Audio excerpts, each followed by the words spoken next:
How to use Sleeper's research tools for player analysis, leveraging in-app or website resources to make informed decisions.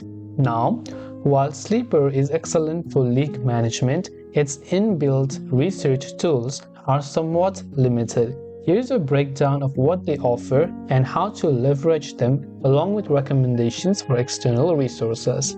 Now, Sleeper's built-in resources first of all includes player profiles. So each player actually has a profile page. If you go to Players tab, they have a profile page with basic stats, recent news, and a timeline of their season. This is useful for a quick overview but lacks deep stats if you want to view in more depth.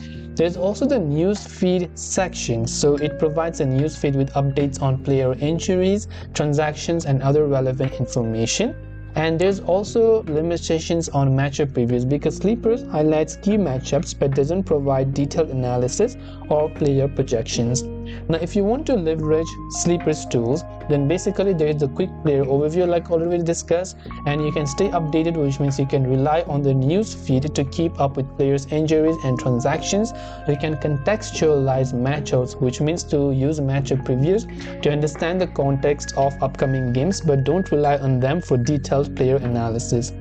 Now, in this way, you can combine Sleeper's basic tool with some of the other resources and a strategic approach. You can conduct thorough player analysis and make informed decisions for your fantasy team. If you have any questions, feel free to leave them down. Thanks for watching and see you in the next video.